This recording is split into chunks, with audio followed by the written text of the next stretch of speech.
Land of Down bersama para caster Ranger Mas dan juga Lim Kocu. Yes, terima kasih banyak. Tentunya di sini Budi Clara Monster, Umawa dan juga Johnny. Nilai is just a number. Eksekusi. Apakah eksekusi para pasukan dari tim Ori Indonesia berhasil mematahkan Unique Pick Pakastrat yang dimiliki dari Mythic Soul? Oke. Let's see ya, satu game dipimpin oleh Onyx. Tapi Vessel 5 nggak boleh dianggap remeh. Seenggaknya masuk di match point itu membuat lebih sedikit tenang. Yes, benar sekali. Dimana para pasukan dari tim Ori Indonesia, mereka harus sadar kembali.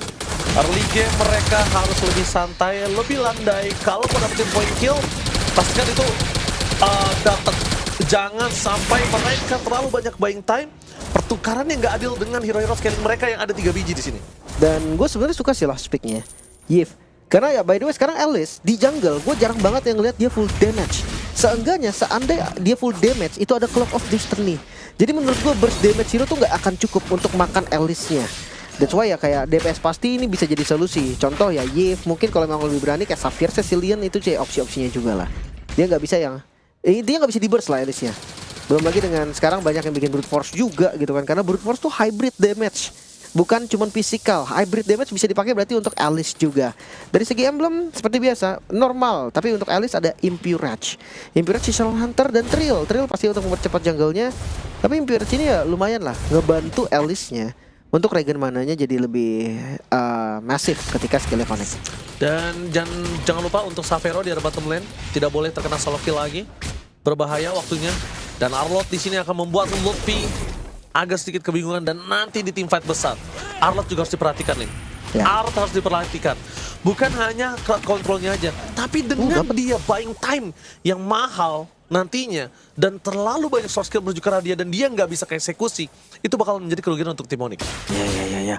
Dan mungkin yang jadi masalah terbesar dari Arlott Final Slash-nya sih, Final Slash-nya itu yang harus diperbincangkan lagi. Tapi turtle Kibol Zoning out mencoba dilakukan dengan World Manipulation masuk ke dalam tempat Final Slash-nya Fnatic. Kairi mencoba bersabar, beriset sedikit dan kill Uncanny, tandanya Retribution berhasil dapatkan oleh Onyx Indonesia dengan sangat mudah.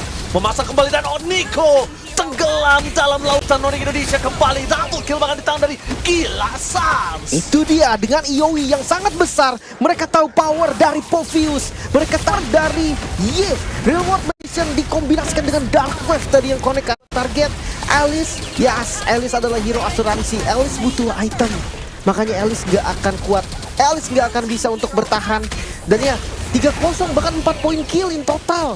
Onyx mereka mendominasi dengan sangat ekstrim 2300. Wow, turtle pertama 2300. Dan bahkan kita tahu Savero, hero scaling, Sans dan juga Kairi bakal punya power lebih. Sekali lagi diingatkan buat kalian seluruh warga Jakarta, jangan lupa untuk nobar di MRT Bundaran HI. Bisa nobar bareng sama seluruh sanak saudara di sana. Dan juga terima kasih banyak yang udah nobar di Warkop. Ini juga tadi ada Warkop Melati juga. Terima kasih banyak yang udah nobar di sana. Dan kita bakal langsung lihat tim Indonesia melaju ke babak selanjutnya. Mari kita kawal semua tim Indonesia di MSC hari ini. Oke, kembali ke patternnya terlebih dahulu ya, Onyx ID. Mereka memang unggul, tapi jangan lupa mereka hero-hero dari Mythic Seal ini bisa ngebalikin keadaan. Let's say Kalea Granger, Kalea Kimi. Ini dua kombinasi yang bagus banget lah, karena Granger kan dia lumayan burst ya dari Rhapsody dengan Death Sonata. Dan untungnya kita nggak ngerasain nih Kimi yang punya pressure tinggi di awal itu kurang main. Betul, setuju. Karena pertama Kimi juga sekarang agak cukup bingung untuk melakukan rotasi. Membuat instant damage juga ke siapapun yang dimakan sulit. Sans terlalu jauh, nggak mungkin bisa dimakan. Savero juga dengan Purify-nya dia akan bertahan. Dan bahkan kalau ngomongin Karel Lutfi mau coba di-comment berapa banyak buying time-nya. Dan itu yang menjadi kebingungan untuk Nico. Gimana cara dia nyambut Boye? Iya, tapi gue ngeliat gerakannya bagus banget sih. Kibonya udah jalan ke atas, langsung Lutfi-nya udah nggak pakai lama. Oke lah, potong. Mau ada Arlott atau apapun nggak peduli. Dia potong dan jalan sekarang turtle. Yang dibutuhkan mereka adalah turtle kedua kali ini, dan Kiboy berada di garis depan. Mencoba ditangkap di umpan di dan Shadow Kill. Menutup ke arah Kin. Komit menuju ke arah orang terlebih dahulu memutar masuk dari tim Onyx Indonesia berhasil mendapatkan keuntungan IOG for nothing. Karena Kiboy mau tidak mau untuk menyelamatkan dirinya dan selamat. Ini dia, Onyx Indonesia melepaskan turtle-nya untuk komit menuju ke arah orang-orang dari Mythic Seal. Ini keputusan yang tepat dari Kairi. Ya, satu suara, satu gerakan. Satu suara, itu dia. Dan selalu dapetin buff nih. Lihat, orange buff dapat. setiap turtle yang didapatkan, oke, let's say turtle pertama dia dapetin purple. Sekarang dia dapetin orange-nya. Jadi selalu ada keuntungan berlipat ganda dari teman-teman Onyx ID ketika mereka mendapatkan turtle. Sementara itu Xavero selalu win-win solution. Spear of Destruction yang masuk kita team fight. Spear of Destruction yang nggak masuk gua plating. Udah tinggal pilih. Gas terus. Dan mereka team fight 4-5 tadi. Apalagi di awal. Di awal sangat-sangat fine kalau Xavero-nya nggak mau ngikut. Xavero bakal coba untuk bertahan depan sana, bakal dilindungi lagi boy. Sans membuat seorang Kun karena jalan untuk pulang. Kun mau tidak mau dia harus perlahan jalan karena ingat Kun tidak memiliki flicker. Untuk kondisi saat ini Xavero masih dilindungi oleh para pasukan dari tim Onyx Indonesia. Vision 2 terlihat di arah bottom lane menandakan pasti ada satu hero lagi di arah rumput harusnya. Oke, hati-hati ya. Nggak boleh terburu-buru, ingat. Winning condition dari Onyx sudah terbuka dengan sangat-sangat bebas. Tapi Mythic Seal bisa kembalikan Soki Boy. Dia nggak buka di purple-nya. Nice good. Traction Pulse juga nggak dapetin Sans. Bahkan di depan sana langsung berjuang final slash karena Kiboy yang menerapkan depan defensif. Berhasil dikeluarkan Yoji. Manipulation. Ini berhasil untuk membuat tim Mythic Seal nggak berani masuk lebih dalam. Ken mencoba untuk peruntungan dan retribution didapatkan Kairi. Oh no, Ken yang dapat karena Kairi nggak punya retribution. Ken berhasil mendapatkan satu bar retribution. Ini adalah the last Ken standing yang ada di MSC 2025. Dari 3 Ken ya. Dari 3 Ken ini the last Ken standing. Sekarang sisa 1 Ken. Oke. Balik lagi nih untuk masuk di scalingnya menuju mid game.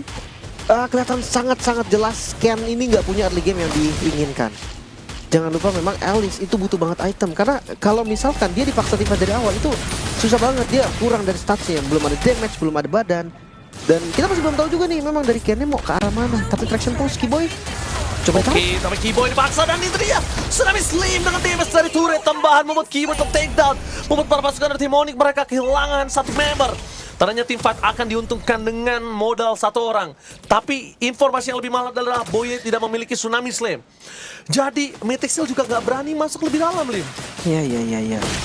Respawn time-nya nggak lama juga sebetulnya. Tapi pasti ditabrak Mythic Seal. Mereka mau lebih. Zoning out terjadi, tapi lihat di belakang sana Sans membuat para pasukan dari tim Mythic Seal mereka kehilangan Boye. Di World Manipulation, Kairi nggak boleh masuk lebih dalam lagi. Walaupun satu Spear of Distraction masuk, dia bisa saja steal turtle asal waktu timingnya tepat. Iya. Tadi memang sebenarnya dari Ken-nya juga udah nahan retribution kok. So, Shadow Kill Ken lepas. Flowing Blood tadi membuat out of range dan akhirnya Shadow Kill-nya bisa dihindari. Bisa dihindari, membuat para pasukan dari tim Onyx Indonesia masih mendapatkan keuntungan kali ini. Zoning out coba dilakukan menuju ke arah Purple Buff. Tapi nampaknya Onyx Indonesia memilih untuk santai terlebih dahulu. Mereka nggak mau terburu-buru untuk bisa menumbangkan dan mengambil Purple Buff. Oke. Dengan item yang sama, Hunter Strike Blade of Despair Kairi. Dia tahu nih sekarang dengan Endless Battle yang sudah beda ya. Efeknya War X juga yang mungkin ya dia bikin damage-nya jadi nggak ada karena butuh stack terlebih dahulu kan. Sementara ya bayarannya dia nggak sustain sama sekali. Dia nggak punya cooldown reduction yang cukup. Dia nggak punya spell farm. Tapi fine sih menurut gua. Karena damage-nya pasti cukup. Apalagi kalau dia misalkan mau ngincer ke arah Alice, mungkin ke arah Nico, ke arah GP, dan itu dia. Kairi menegangkan Kairi. Kali ini nggak boleh terlalu terburu-buru. Lihat setajam dari belakang. Reward manipulation pada slash for nothing. Zoning terjadi dan Lutfi. Avatar God dia. Menangkap Karakin. Tertik dari depan sana. Kairi masih coba bertahan dengan adanya Shadow Kill yang dia miliki. Lutfi. Walaupun ada traction pulse. Lihat Kiboy di depan mata. Dengan garis yang ditutup oleh Sans Real World Manipulation. Bukan hanya sekedar Real World Manipulation, tapi itu adalah garis pembatas di mana Mythic Seal akan coba untuk menghindari, tapi Flicker mau defensif. Mau tidak mau dimanfaatkan oleh para pasukan dari Mythic Seal. Shadow Kill dan gagal. Ternyata berhasil mendapatkan satu point kill. Kairi almost take down. Dia udah terangkat tadi. Hampir. Sempat gagal tapi langsung spamming Shadow Kill-nya mendapatkan point kill yang sangat penting. Untungnya nggak ada Tsunami Slam tadi. Ya, dan follow up damage-nya juga nggak ada tadi. Kebetulan nggak ada chain stun. Yang tumbang kan kuning, nggak ada lagi stun pasti. Dan itu memang celah bisa dibilang yang dimanfaatkan oleh Onyx ID. Mereka juga udah melihat draftnya ini minim banget crowd control, minim banget efek stun. Jadi ya mereka lumayan bebas lah dalam tanda kutip. Kayak targetnya hanya satu aja, nanti siapa yang kena Tsunami Slam, sisanya akan bebas. Let's say Xavero jadi Tsunami Slam, ada Purify selesai. Kairi Tsunami Slam, Xavero bebas. Jadi susah banget sebenarnya untuk Mythic Seal. Kalau mereka pengen targeting satu dan burst damage mereka, ingat itu nggak sebesar yang kita kira. Yes, lihat di depan Purify? sana, mereka coba untuk bermain bait mereka mencoba untuk bermain dengan Kating terlebih dahulu, Lim. Karena kita lihat ada konsel gaming untuk para pasukan tim Mythic Shield. Informasi didapatkan Keyboy bersama dengan Lutfi. Apakah baik tembak yang coba dilakukan oleh Lutfi? Apakah coba ditangkap sedikit damage yang diberikan? Tidak mau tolong terburu-buru. Meloncat ke arah belakang, tapi dapat Shadow Kill. Belum dikeluarkan, target mereka berbicara saat. Dan Captain finally berpasukan dari tim Ori Indonesia. Hilang satu, tapi CB pun terperangkap. Savero menuju ke arah sosok seorang Alice, tapi no kill from Kairi. Shadow Kill! Berhasil melakukan triple kill! The King of Jungle! Ori Indonesia! Shadow Kill! Wow, itu Shadow Kill yang ditahan dengan sangat lama. Lihat team fight-nya. Dari menit 9:59. Itu dia reward manipulation, dan gue suka pergerakan dari Ken. Dia langsung ngambil bagian belakangnya, tapi ingat Alice ini nggak punya damage yang burst. Dia DPS, dan kalau build-nya memang nggak kalah vertical, DPS-nya juga tidak sakit. Dan bayangkan kali ini Shadow Kill baru keluar setelah 2 orang jadi korban. Itu timingnya bagus banget. Dia mainin Quad Shadow-nya, dia mainin Shuriken-nya dulu. Dan itu memang harusnya seperti itu untuk Hayabusa. Shadow Kill memang dipakai ketika memang udah bener-bener fix, udah bener-bener pasti dapetin kill atau terpaksa untuk defensif. Yes, endless battle item ketiga kembali. Tapi kali ini Lutfi mencoba untuk mendapatkan partial buff. Kali ini tidak mungkin bisa dimasukin oleh Mythic Shield. Pertama, mereka kalau barternya, pertaruhannya menuju ke arah partial buff aja itu nggak worth it. Kedua, mereka bisa dimakan. Dan yang ketiga, terlalu banyak short skill yang keluar, mereka nggak bakal bisa nahan defend Lord-nya. Oke. Lagi-lagi ya Lord yang cukup berbahaya untuk Mythic Shield. Mereka akan menghadapi trill lane push karena bawahnya juga udah dikontrol. Plus lagi-lagi mereka high ground defense mengarah dari arah mid lane aja. Nico dan nanti badannya akan terekspos. Oke, badannya memang akan terekspos. Kemo tidak mau akan membuka badan mereka dengan traction pulse yang dimiliki saat menjadi target utama. Bermain udah tidak ada informasi telah didapatkan oleh tim Mythic Shield. Tapi nampaknya mereka masih menunggu satu wave kembali. Satu wave ini yang mungkin bisa menjadi penentu untuk best turret mereka. Cuma pertanyaannya, Keyboy mau komit apa enggak? Karena mereka juga membutuhkan Keyboy untuk ya? masuk ke dalam. Tidak ada revitalize, apakah berani mereka untuk komit? Dan itu dia masuk lebih. Apa terlalu dari Keyboy berhasil mendapatkan 2 di bawah lingkup dengan para pasukan dari tim Ori Indonesia. Tidak bisa memecahkan turret karena tidak ada minion clear yang sangat cepat. Tapi terlanjur Keyboy masuk ke dalam. Akhirnya Keyboy menjadi korban jiwa dari keganasan tim Mythic Shield. Ya itu bisa dibilang nice try sih. Percobaan yang bagus banget. Ya walaupun memang gagal karena minion yang bisa di clear. Dan lihat item dari Khan. Ini yang gue bilang tadi, kenapa lawan dari Alice ini perlu DPS pasti. Karena Alice-nya akan build hybrid mungkin. Satu-satunya item magicalnya Clock of Destiny biasanya. Sisanya akan mengarah ke Oracle, Brute Force mungkin. Ya ada juga yang bikin Curse Helmet. Jadi kayak bener-bener susah untuk ditumbangin. Makanya DPS pasti adalah jawaban. Gak bisa nih kalau tiba-tiba kayak di burst. Misalkan saya Eudora deh, hero burst gitu. Dia gak akan tumbang dan akan dibalikin. Tapi ya balik lagi untuk Onyx 10.000. Mereka sedang di atas angin. Jangan sampai ada misplay yang terjadi. Dan itu dan kenapa minionnya clear? Jelas karena retribution dari Alice-nya tadi mengarah ke arah katapult. Udah dicoba kok, Savero udah mukulin turret tadi. Tapi ya memang mau gimana? Ada anti-vector protection yang itu kuat banget sekarang. Bener-bener susah banget kalau untuk mau ditembusin. Tanpa minion ya. Tanpa minion yang bisa kita bilang menjadi sebuah keuntungan dari Mythic Shield tadi. Dengan lord selanjutnya mereka masih punya turret. Iya oke, memang nggak ada darahnya. Tapi itu tetap turret.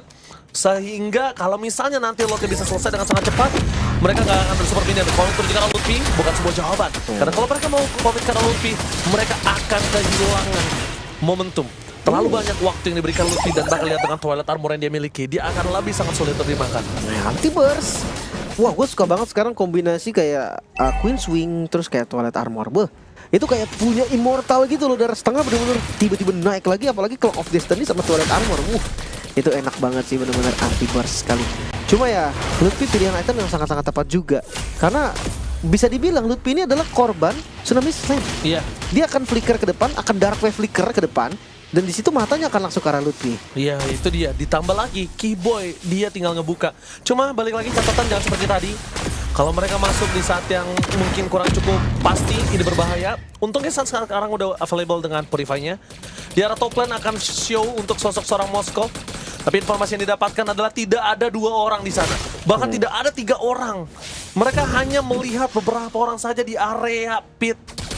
Lord. Wah, hati-hati nih. Atasnya muncul Onyx. Mereka akan langsung make a move. Entah Wah, itu show. ambil Lordnya. Show. Mereka show. Great dari show akan coba di-commit atau mereka memilih untuk team fight terlebih dahulu. Informasi telah didapatkan, poking damage telah didapatkan. Lotte mencoba untuk melakukan zoning out dan nampaknya Ken masih mau masuk lebih dalam.